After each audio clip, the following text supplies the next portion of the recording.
So I'm recording. Well, hello. I can see everyone right here on my screen. Another Zoom miracle. So let me introduce you.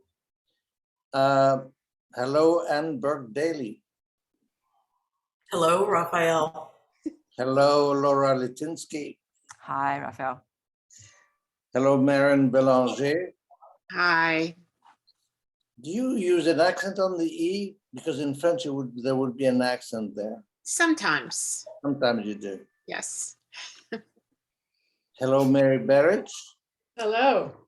And hello, Tanya Marcuse.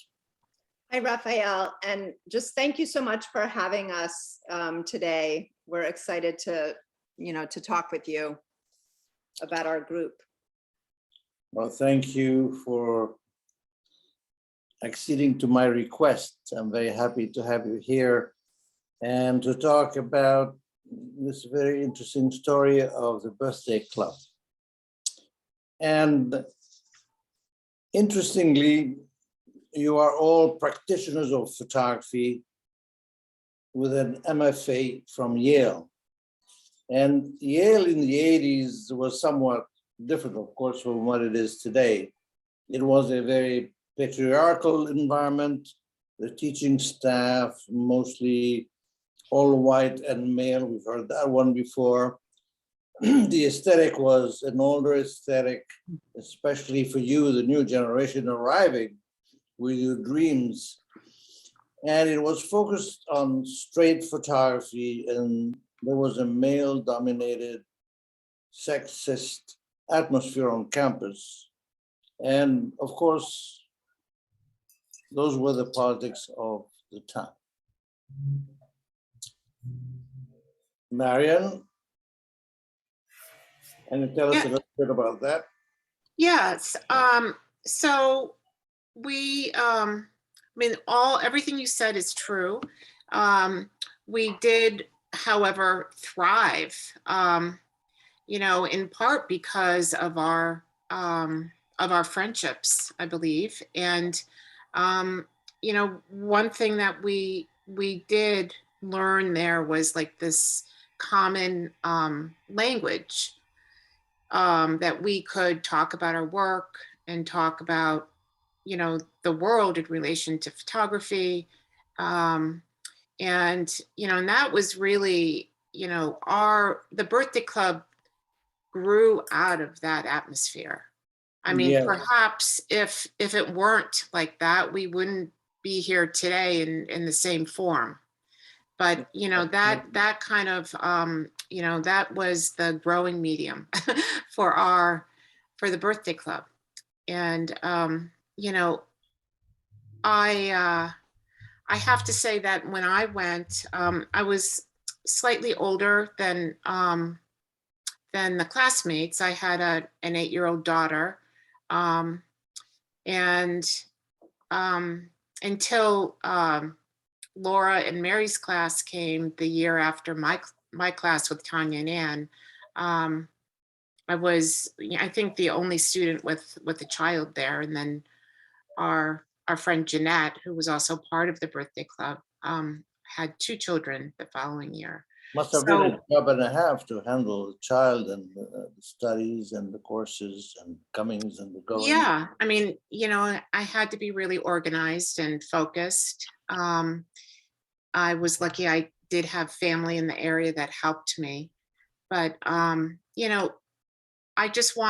want to underscore that I never felt like kind of penalized in any way. I mean, it was a very welcoming environment for my daughter. She would come after school and hang out and do her homework in our little area. And, He attended the local school?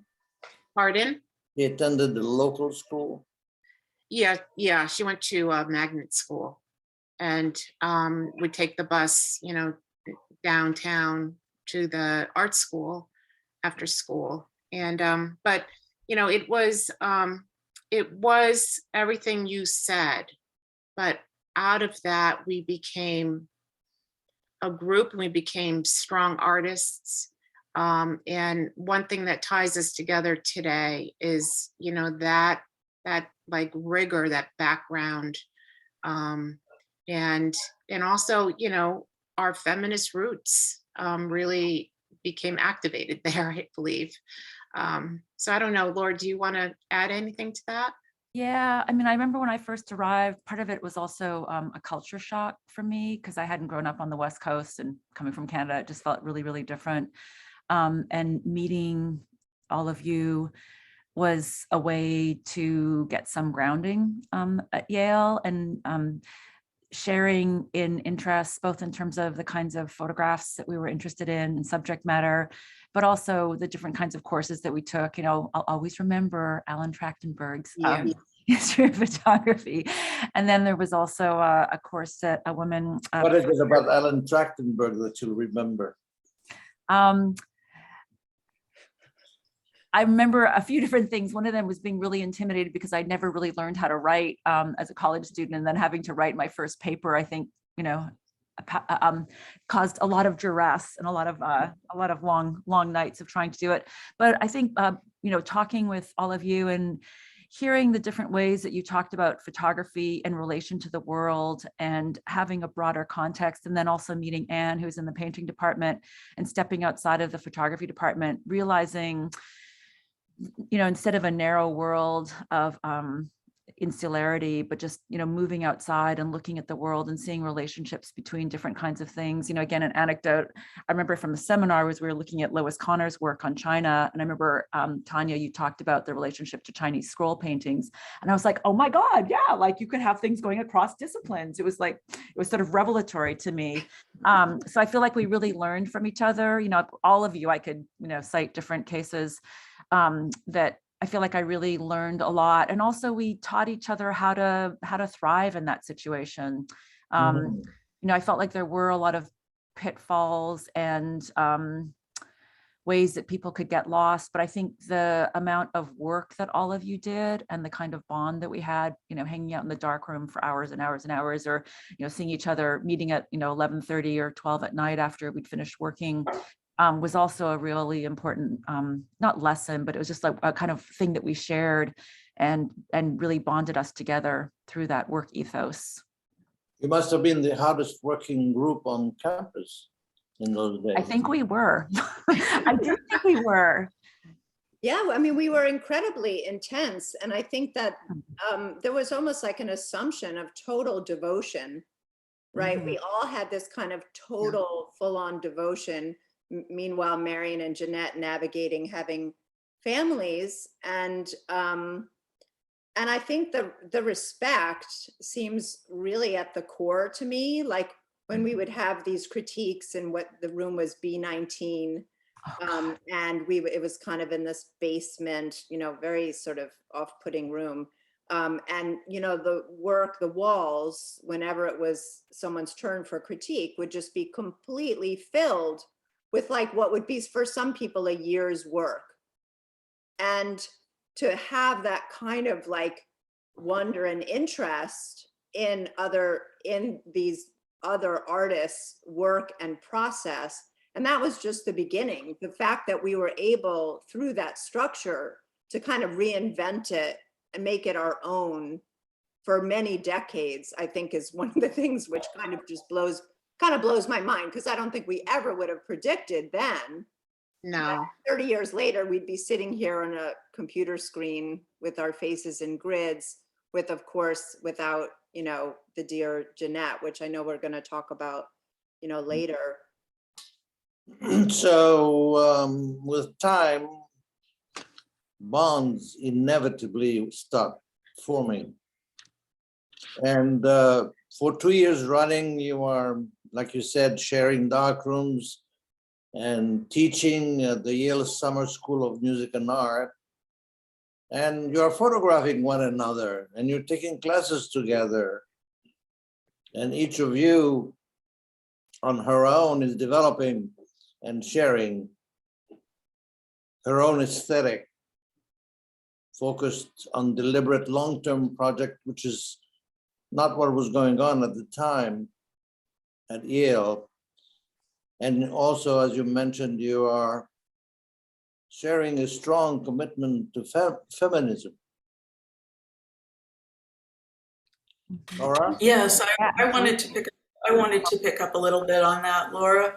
Well, first I should point out that as Tanya said, I was, or Laura, I think it was you, in the painting program, not in the photography program. And it was great for me to meet photographers and sculptors and architects and sort of what some of you were saying before, to have interactions with people outside of the study area that I was in. And I think that I don't know, in terms of feminism, we had a really interesting conversation about a year ago with Laura Wexler at Yale, and it was with the Yale Women Faculty Forum. Yeah. I'm sorry, Raphael. She's still there, I think, Laura Wexler. Yeah, yes, she is. And she was there when we were there, and she's still there now, a very important presence. And Laura talked a little bit in the conversation about how at the same period of time, like 1988, 89, 90, she and some of the young women faculty members were establishing the Faculty Forum as a kind of feminist institution within this vacuum for support of them as young women academics.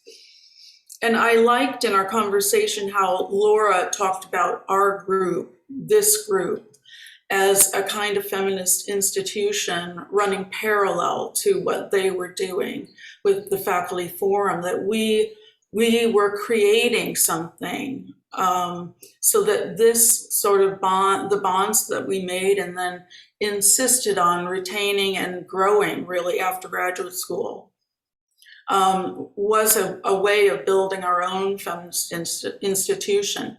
And I liked how Laura framed that. I thought that was very important for us. Marian? Yeah, so, you know, of course, back then, this was... Excuse me to interrupt. Laura is the only one among you who has an MFA in painting rather than in photography. Anne is, yeah. Anne.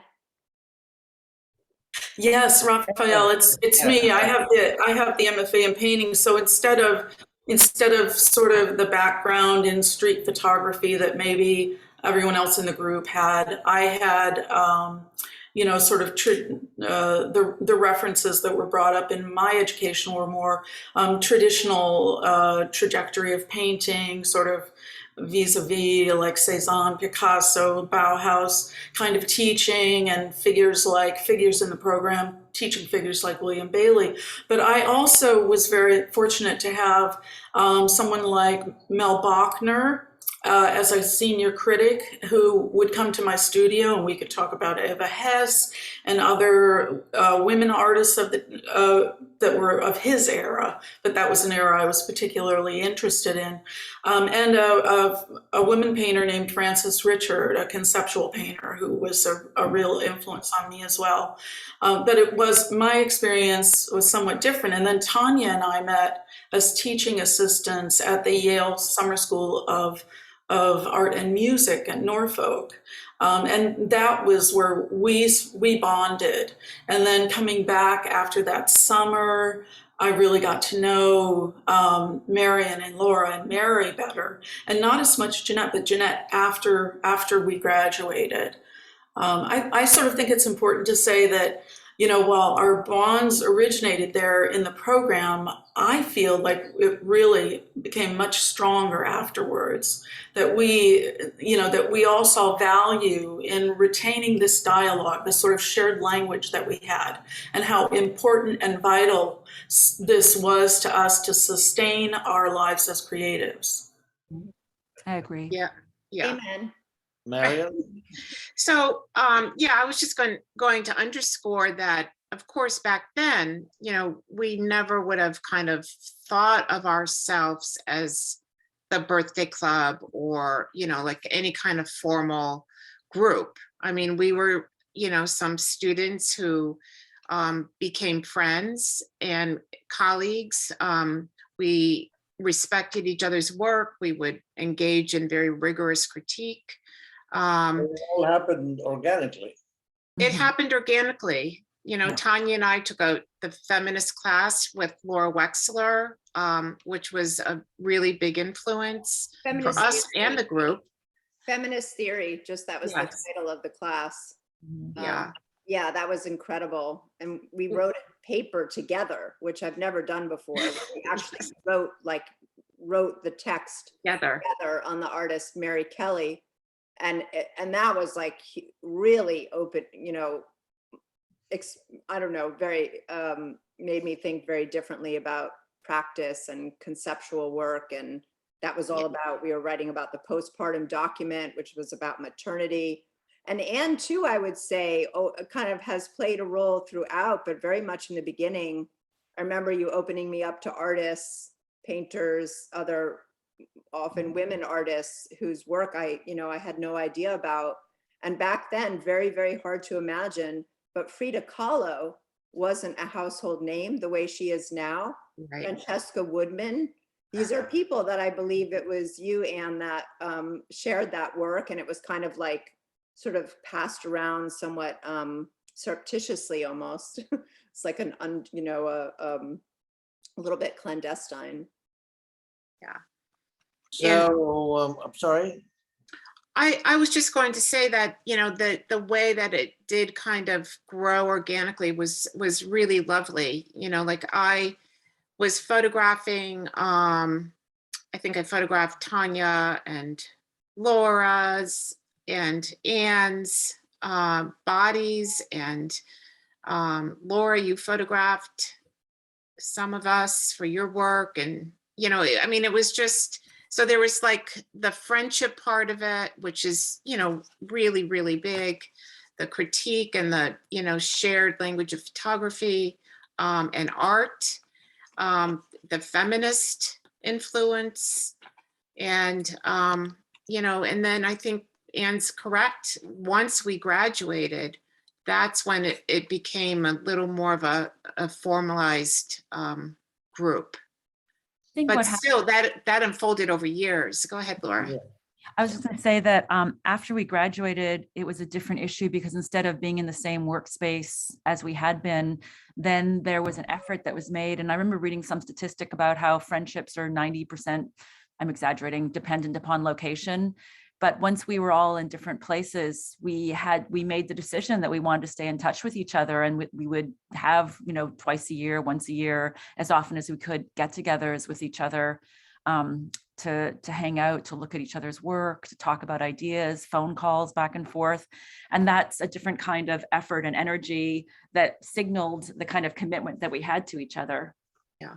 As colleagues and as friends, both.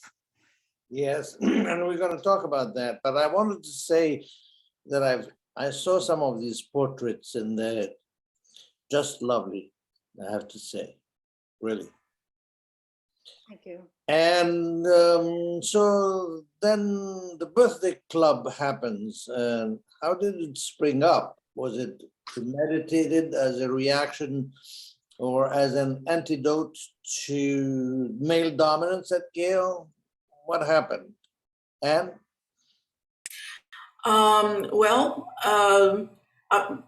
I was saying before about, you know, sort of our conversation with Laura Wexler and the sort of how she spoke about us as a feminist institution that was really created by us out of this vacuum of support for women artists at the time.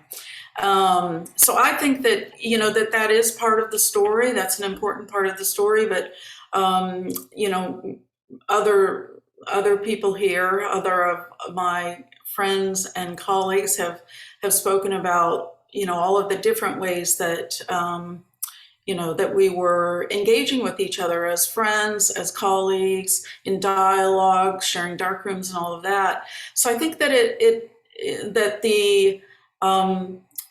that the patriarchal atmosphere at Yale was very much part of it, definitely in especially in the beginning, right?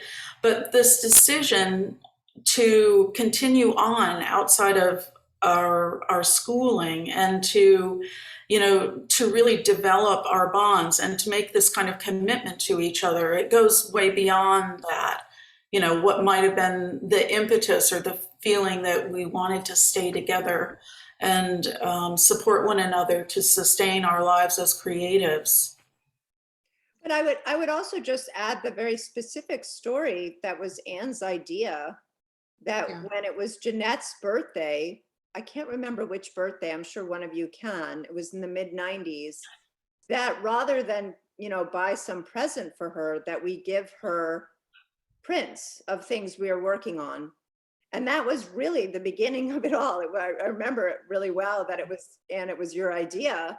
And then that began this tradition of gifting photographs as part of these bigger 5 and 10 birthdays. Again, never quite imagining that we were at the start of something that we would do for 3 decades.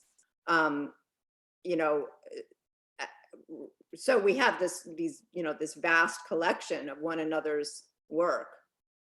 So Jeanette wrote a description of the birthday club. Yeah, I'll Mary, read. you Want me have, to read it? yes, would you? Okay. It's a beautiful description of Yes, and it's very what's Jeanette. going on. Okay, so this is what she wrote. The birthday club began as a casual, hey, let's get together, look at work. It's a birthday, no presents. Anne would rather have prints from our then current projects. I did not know the celebrant well and was surprised to be invited. Then more surprised when I felt an immediate new connection with this group beyond our collective survival of the Yale grad school experience. At lunch, we were brave and vulnerable and asked, is my work, this photograph, any good? Is it great?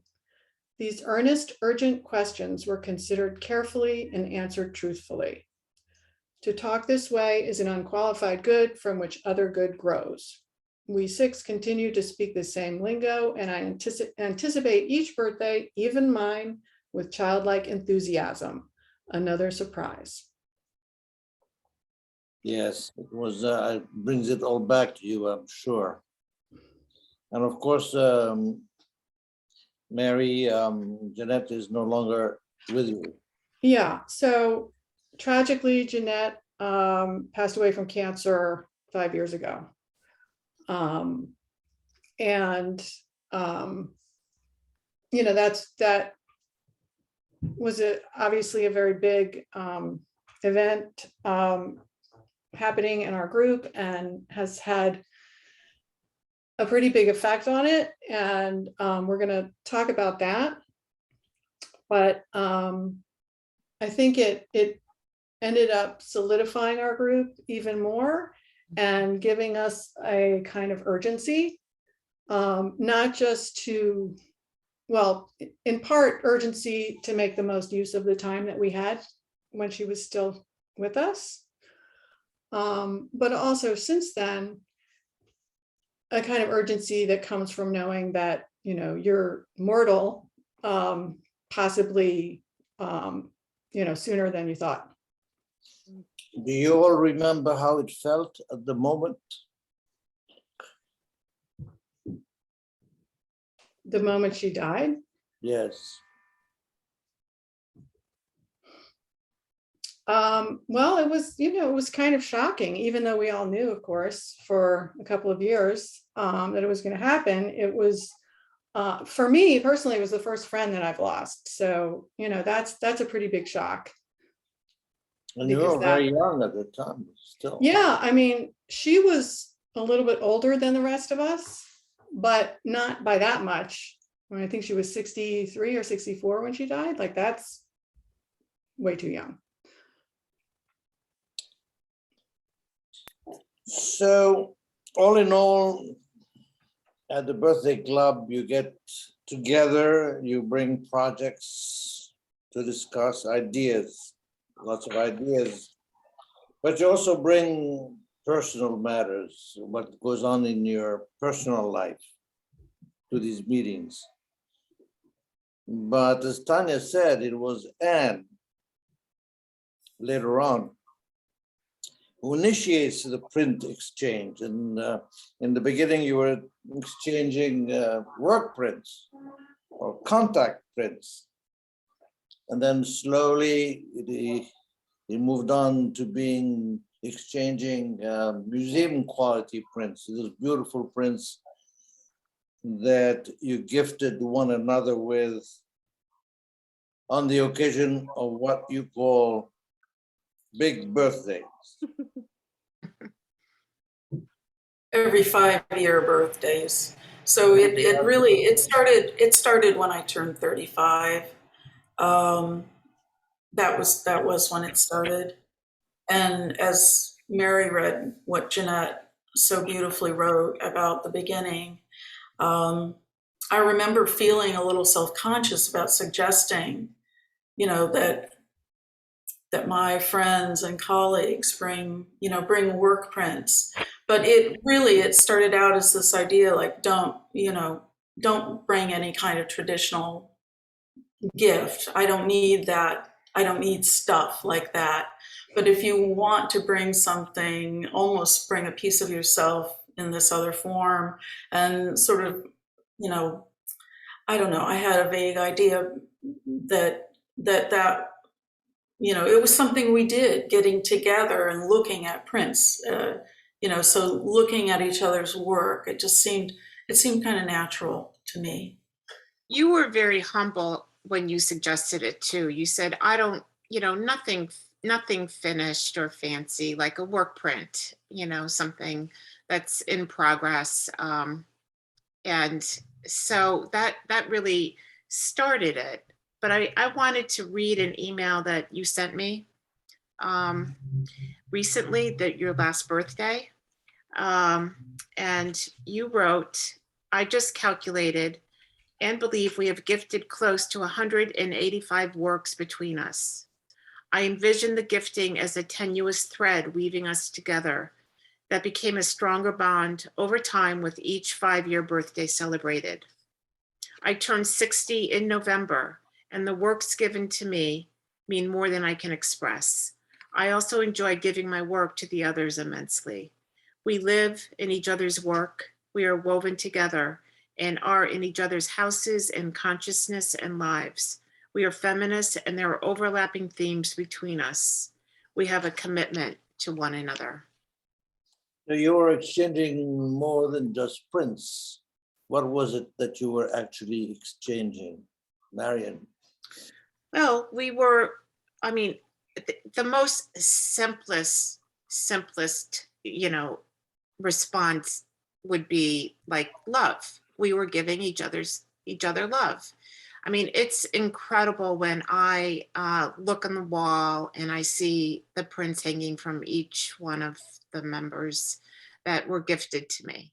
It's and we have like this amazing collection, and that it speaks to our kind of growth as photographers and artists, but also the immense friendship that we've shared all of these years. It's really unbelievable. And, especially now that we don't have Jeanette here anymore, like her prints are, there's a little piece of Jeanette that's still with us. That luminous part of Jeanette.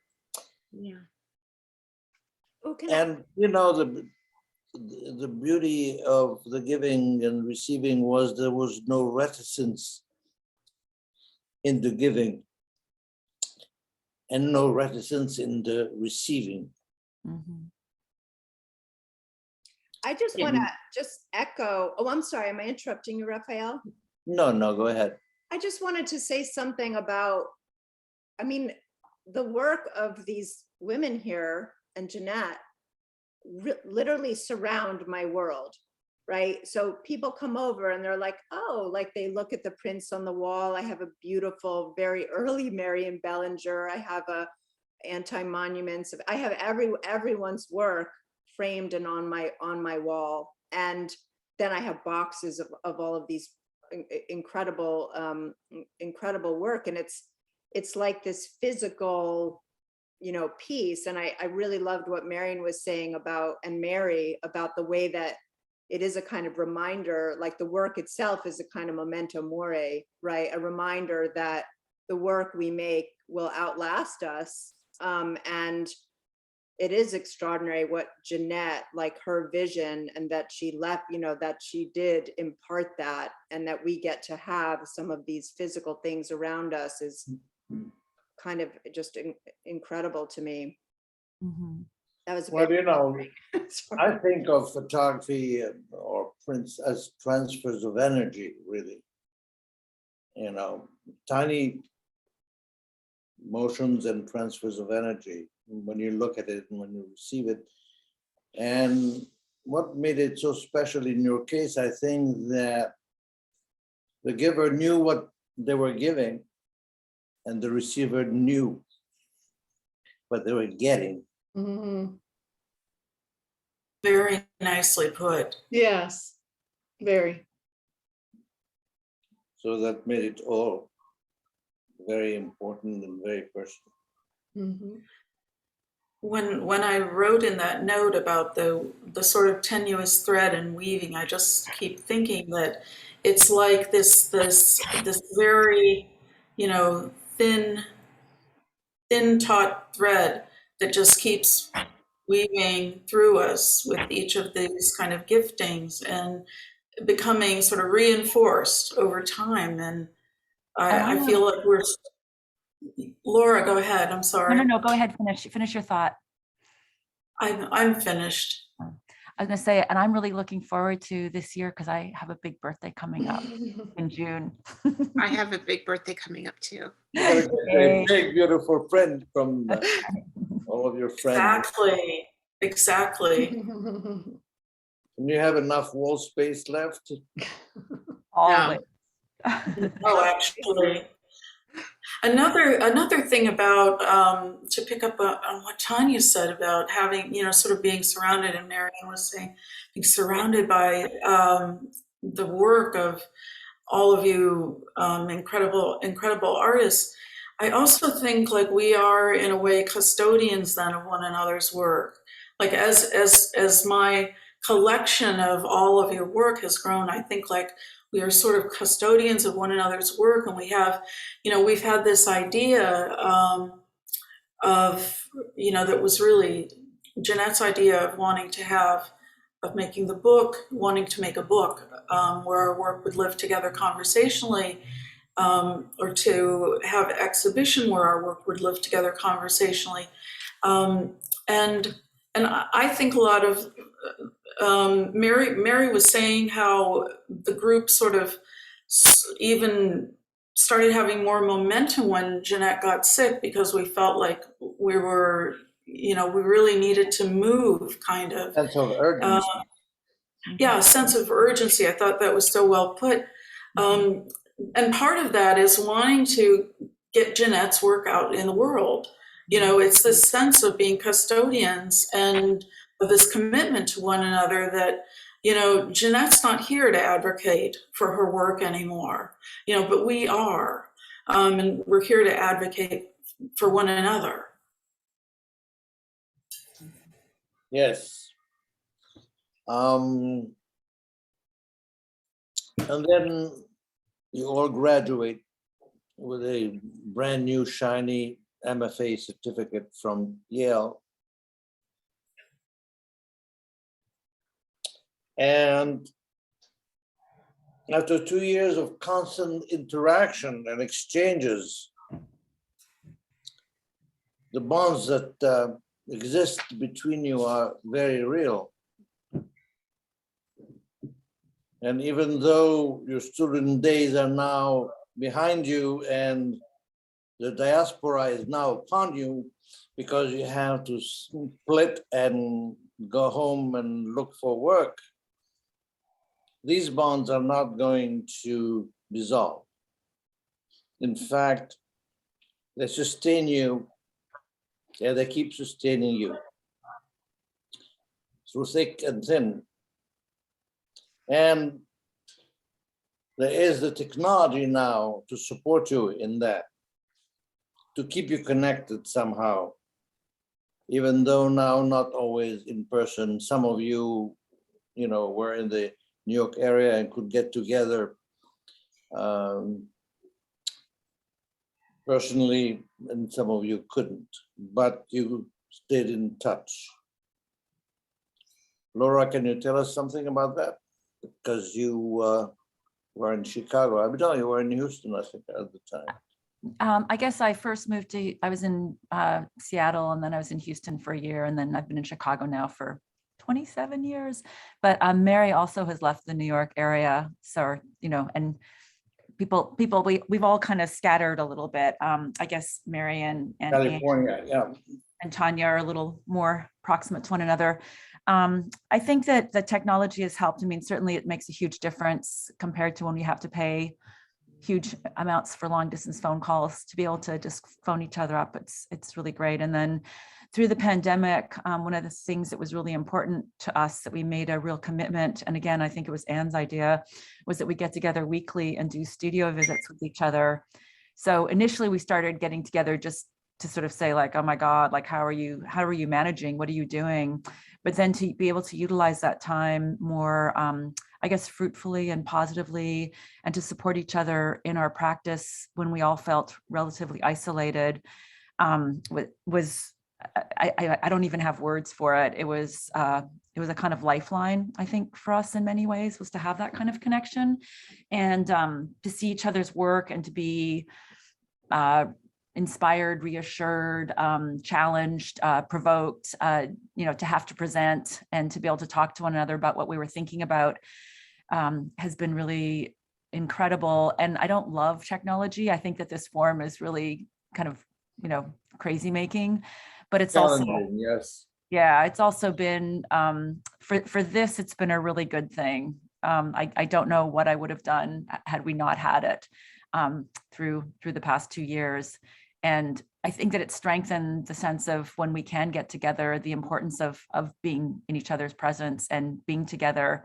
That's also really critical. But, everyone's at, with COVID, different stages in their lives, trying to make sure that they stay healthy and safe. And so this is a good way to stay in touch. And again, I want to say it's an effort, but I don't mean that it's effortful. I mean that it's a sign of how much we care for each other that we continue to do this. We really, I think, all believe in it and feel very, very committed to it. It's really remarkable that you kept it going for decades. Mm-hmm. And there was a certain, not just devotion, but discipline, because devotion without discipline doesn't go anywhere. Right. Absolutely. And, and the beauty of the intention behind it. And it's really unique. Mm-hmm. And let me ask you, Tanya, you have things to show us?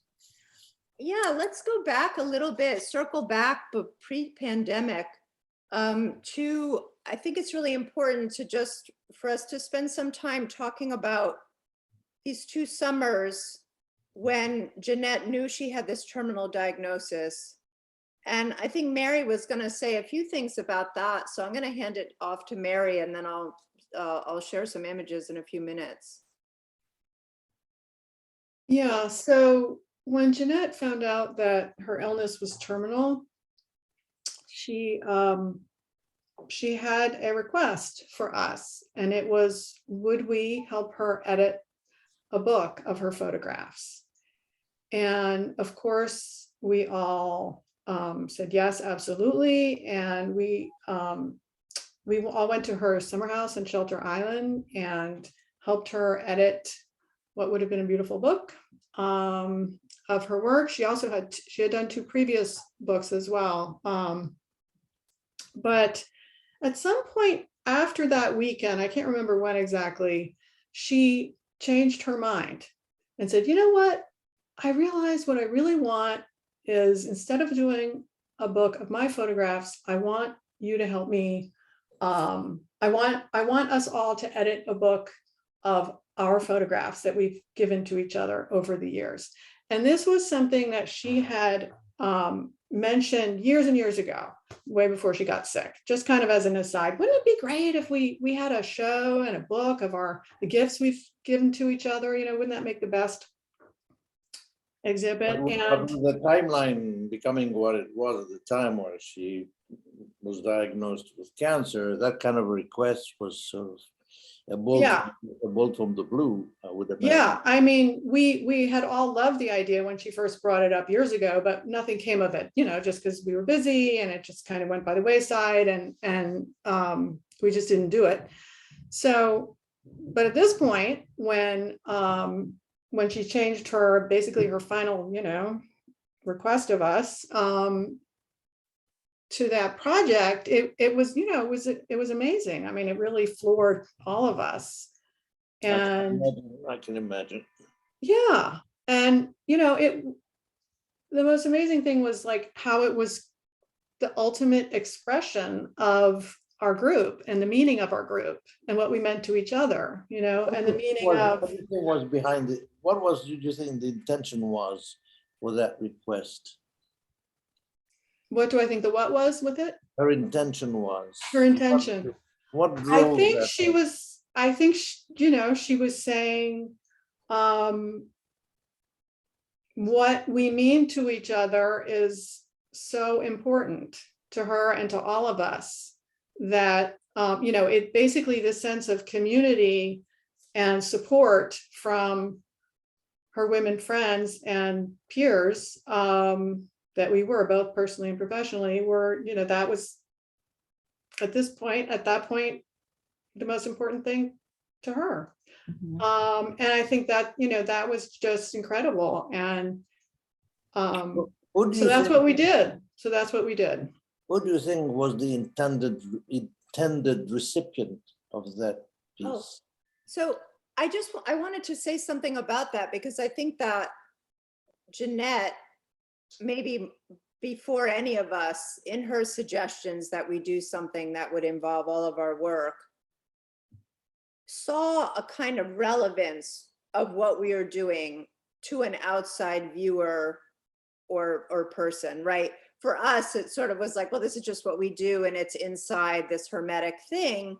But I personally feel that that I agree with everything Mary's saying. And then on top of it, I feel like Jeanette could see the way in which there was a power and a relevance to what we've been doing all these years, to the layers of friendship, and in particular to what it would mean to put the photographs together. So I think I should go ahead and screen share, and then we can look at some Yes, pictures please go together. ahead. Yes. Mhm. And I think Marian's going to say a couple of things about that first image that we have. So this photograph was made at Jeanette's house the second summer that we went there, after she had said, I really wish, I mean, she prioritized a book of our work together over hers. And so we went there with work prints.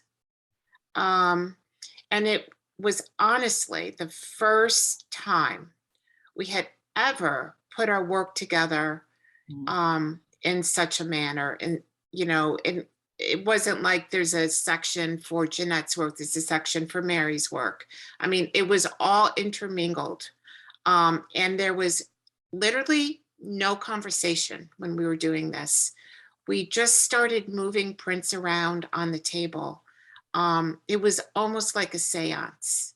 And it was like this unspoken conversation that was occurring through the photographs. And, you know, in the sequence, I think maybe it's changed a little bit on the photographs that we've put on the website, but it formed the foundation of what we have that we'll look at soon. But it was like so powerful. And, you know, we kind of thought, why we never even did this before? Why haven't we done this before? And so something really changed during that moment in terms of recognizing the, you know, the, I don't know, the confluence that our work could, that it could create something that is together, It that was is so, emerging of energies, I think, emerging of energies. yes, yeah, yeah. It So, also, does anybody want to add anything to that? I think the other really important thing was that for me, really opened up the way that there were these cross dialogues and through lines and sort of like Venn diagrams with overlapping Yes. pieces.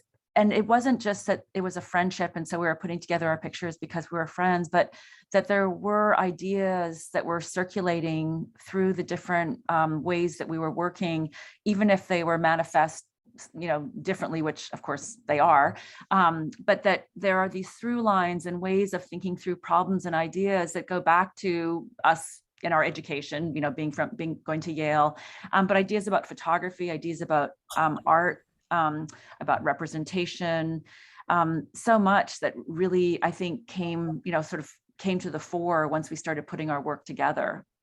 So I'm going to go ahead and screen share the some of this sequence, because I think it's important to just look at some of the images and the way that they speak to one another, because that moment that, thank goodness we have that photograph of our hands moving the pictures around, and the way that there was almost a kind of, I would describe it as a kind of non-verbal revelation, communal revelation of the possibility of intermingling the photographs, and the way that, as Laura was suggesting, there could be these threads and connections that in a way are a kind of analog to this dialogue, right? Because we've had dialogue about one another's work, we've influenced each other, we've been pushed beyond comfortable limits by one another's work, we have very different practices, but to be able to put pictures which are as different as they are, but yet are connected. And I think that for me, so much of this had to do with that there was the possibility of really creating something new, right? That it's not just like that the individual photographs, just like each of our individual lives, are kind of reinvented again and again in the context of this collective. So we also decided to sequence the images non-chronologically, right? This kind of like fluid conversation between the images could emerge, something, again, somewhat like kind of a non-verbal conversation between the pictures. And the conversation evolves, as you notice. Exactly, and so it evolves, and as even after Jeanette died, we've continued to grow this sequence as we have given each other and made new work that has continued in these last several years. This is one that I have of Jeanette's from the Bathers in my house. This one I have in my office at Bard. One of Anne's with the hand and the statue I have in my house as well. So these are also objects, photographic object, not just images that, you know, populate our homes. And the images are really, really beautiful on their own. And I think there's also a kind of tracing through the arc of each of our work, some of the shifts within the art and photographic world. Like in the late 80s, it's hard to imagine that no one, you know, that there was not digital photography. We were just beginning to learn what a pixel was. Obviously, there was no Instagram. So there's been so many shifts. And I think there are also just some profound ways that you could kind of look at those interwoven arcs in that light as well. Yes. There we go. And a very relevant photograph at the end there by Mary Berridge from Moscow, from her project On the Eve. Yeah. All right, I'm gonna, unless anyone has anything to add while I have the images, I can stop screen sharing. Does anyone want to add anything? Okay. So fast forward, and now COVID happens out of nowhere. Fear and confusion, isolation. That's the new normal now. So you decide to move to more frequent weekly virtual studio visits amongst yourselves, of course. And what did that do for you, especially after the loss of Jeanette? What was the effect of that on your personal life and your state of mind and on your practice? Tanya?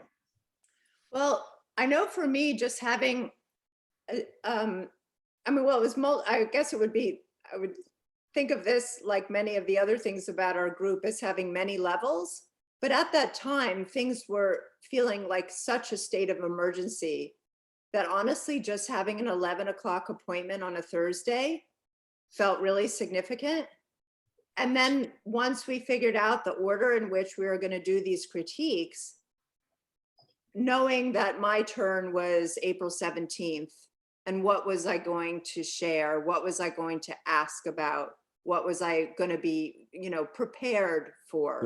You're all nodding. You're all nodding. So even though there's a kind of casual quality to what we do, we take it very, very seriously and we prepare, right? So we'll prepare a presentation, we'll prepare a set of questions. And so of course, the other thing is that even if it wasn't my turn, I would feel a kind of like incredible relief from all of the stress by the sheer like pleasure of focus and focusing on the visual expression, conceptual expression, the evolution of a project, things that we could do even when we were feeling quite helpless in other ways. Reminded me of a little bit in the frequency of when we were back in graduate school. You know, we'd have our weekly critiques, and we had never, as a group, you know, post grad, we had never done anything so regular. So, you know, we knew how to do this. We're really good at it. And it just, I echo Tanya in the fact that it was just like it was like a sense of relief, but it was also like an anchor at the same time. And, you know, there was like a little bit of like, oh, I've got to prepare, my turn's in 2 weeks, you know, and it was so helpful. It was so helpful to kind of like get up and figure out how to make pictures during the pandemic, you know, when you couldn't go anywhere, and trying new things and getting the feedback, and, you know, not being embarrassed that it just didn't work this time, because it was also helpful and constructive. Did anything change in the way you proceeded to produce images, Marion? Oh yeah, I mean, I'm doing very different types of work right now, you know, because I'm pretty limited to home, and much of my work, you know, it's landscape based, and so I would travel, go places. It was like place-based work. So it's very different, and I can't, you know, say enough how important the group, like the support that I got from the group in terms of kind of forging forward in this new way. It was just very, very important and helpful. And Anne, you want to tell us something about your experience of that period? Was that me, Raphael? Did Anne. you ask me? Yes. Well, for me, the pandemic has been very isolating. I have a chronic illness, an autoimmune disorder that I've had for about 4 or 5 years now. And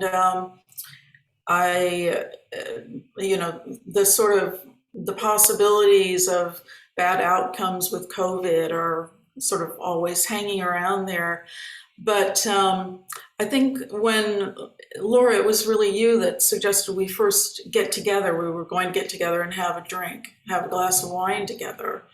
And then, what were you laughing about, Tanya? On Zoom. We weren't going to get together. We are just getting. Yes, of course. We're going to get together. We're going to get together and have, that was our first thing. We got together and had a glass of wine together. But then I thought, my God, let's do studio visits. Let's like take this format and make it something that really, really has that sense of urgency and, and to pick up this thing that we do so well, which is to talk about one another's work and ideas. And, it really, for me, has been a lifeline. It has been a lifeline. It continues to be a lifeline. As a matter of fact, I'm thinking that Laura and Mary are next, and then me, and kind of just looking forward to the next round of the visits. I think also about a body of work that I had sort of put on the side. I photographed performatively around the base of a contested landscape monument in Virginia in 2019. And I didn't resolve what the final form of that work would be. It's called Restless Language, Restlessly Yours, and it's the work that will be on the website with the project, the video of our talk today. And I felt a lot of trepidation, showing this to anybody, but these people here on the Zoom screen are the first people who saw the beginnings of that work taking shape. And the feedback that I got was very meaningful, and it helped me, sort of bring that work then out into the world. So that, that is then the kind of expression of how, our interaction and the power of it, continues to propel us. And I feel like it was just very, very important to me during the isolation of COVID. Thank you. And Mary, a word or two? Well, I think that having this kind of group critique and support is, for me, it's been just totally necessary to function as an artist. I don't think I could do it without this kind of feedback. And I just recommend it. I just think all artists would be so well served to do something like this. And, especially during the pandemic, it, we couldn't see very many people in person, right? But we could see each other. And it was just really reassuring and invigorating to be able to do that once a week. You'd really look forward to it. And, to hear about how we all were doing with the pandemic and in our lives and all that craziness, but then also to look forward to the new ideas that people were bringing and the new work they were making, and to have a safe space to do that, where we know each other so well and we know how to give constructive criticism in a way that's rigorous but also sensitive and supportive. I think we got the rigorous part from Yale, and then we got the sensitive and supportive part from each other. And I think that was, for me, not so much consciously feminist, but unconsciously feminist. that women, if I can generalize like that, tend to be more supportive and sensitive, and that just allowed us to make better work because we weren't afraid. We could take risks. You weren't afraid of being too harshly judged. And the generosity, just the kind of generosity of everyone giving the attention to a project can't be understated. I mean, Mary's book, Visible Spectrum, sort of it kind of unfolded through the pandemic, right? We talked about the sequencing of prints and the size of the book, the structure of the book, the kind of paper. I mean, we had many conversations about it, and it was just a wonder that we could virtually work on this over time like that. And now the book is out in the world. And that's like, it's a really beautiful thing. I wanted to pick up on something else that Mary, you alluded to. It's been important for us, but I think one of the reasons why we also want to go public with this is not only because of our work, but definitely we want to talk about our project and our experience with this, but we also see it as a kind of pedagogical tool for other people and other institutions. I think that a lot of times, all of us are teachers and have taught different places at different times, and seeing so many students go through the mill, the cogs of academic institutions, and then come out and fall or flail because there's not something to catch you, and you have to build something in order to sustain your life as an artist. And I think that we also serve as a model for a group of people, a group of women who have really successfully done that, and not successfully in the sense of, I don't know, like we're not on the cover of Art Forum and whatever, but we're successful in terms of like, we all have really substantial careers. We're all actively producing work 30 years out of graduate school. We all have, maintained this relationship, friendship, professionalship that I think is really impactful for others to know about. And I think that schools and the world don't necessarily show this as a path. I think there are many bonds, and we hear about different schools of thought and ideology that come out of, School of Light in California, different movements here and there. But I think that the kind of bonds that we've forged are somewhat unique, and also I think really pivotal and important for other students and institutions to also think about letting their students, trying to encourage amongst their students. So well said. If I can just jump in there, I like to think of the word co-mentoring and collaboration and collective, and we really do have this kind of co-mentorship. And I think that coming back to what I believe Mary was saying about Jeanette, I don't know, several of you perhaps, but that she saw the importance of the group to other people, the importance that the group could have to other people, or knowing about how we worked together, how we, lived and worked together in a sense from afar, and that really should be known about, because it could be, like Laura was saying, really a sort of a model for sustaining a creative life outside of graduate school, or if one doesn't go to school, just out in the world. So do you think that's what the portfolio is saying, really, in a way? I think it's the portfolio and us. I think that the portfolio or the book or an exhibition is one expression of the interaction that we have. And I think that one of the other things that we're also really interested in is having workshops or giving discussions, having lectures that accompany an exhibition or a book, so that this is a part of the dialogue.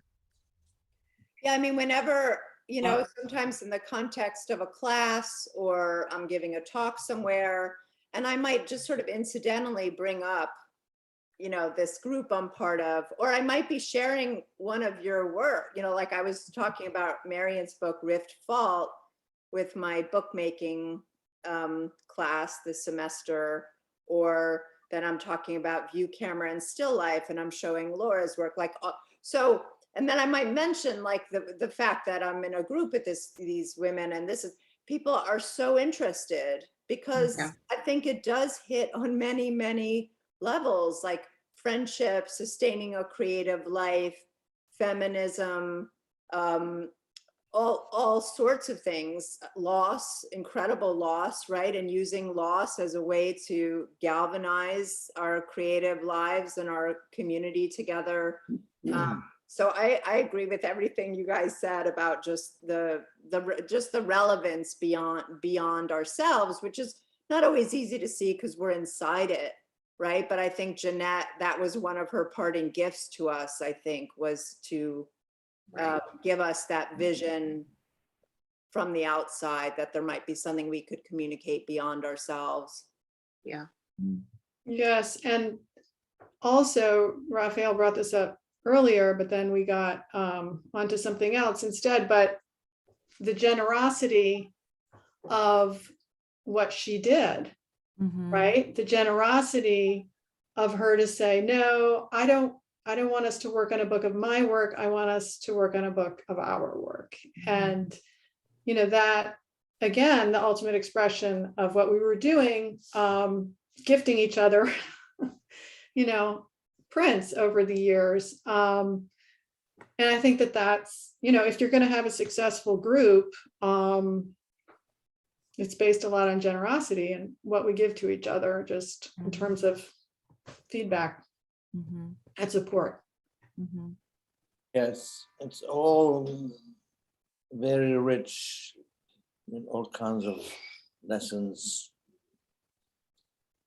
And having gone through all these ups and downs together for so many years, and having spoken about the rewards of your commitment to the group and the blessings of friendship, because you spoke of friendship, and the power of the example within the group and without the group, outside of the group. You also spoke about the importance to each one of you as successful artists and committed feminists to share your experience with others. I want to thank you all for joining me here today. I must say that for me, time flew. And I want to read to you a quote from Simone de Beauvoir.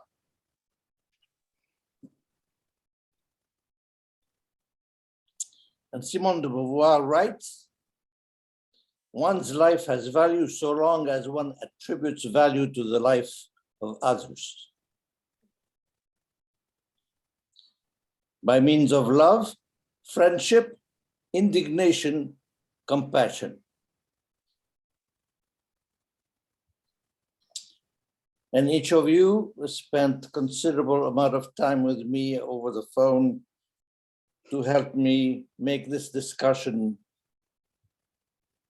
informative, edifying, and inspiring. Have a beautiful rest of the day. You too. Thank you so much, Raphael. That was an incredible quotation. Yes, thank you. Thank you. Thank you. Beautiful quote. Front page of Perfect. the epigram book. Yeah, can we use it as a blurb? Yeah, We'd like to use that, yeah. it's really beautiful. Thank Yeah. you so much. Thank you.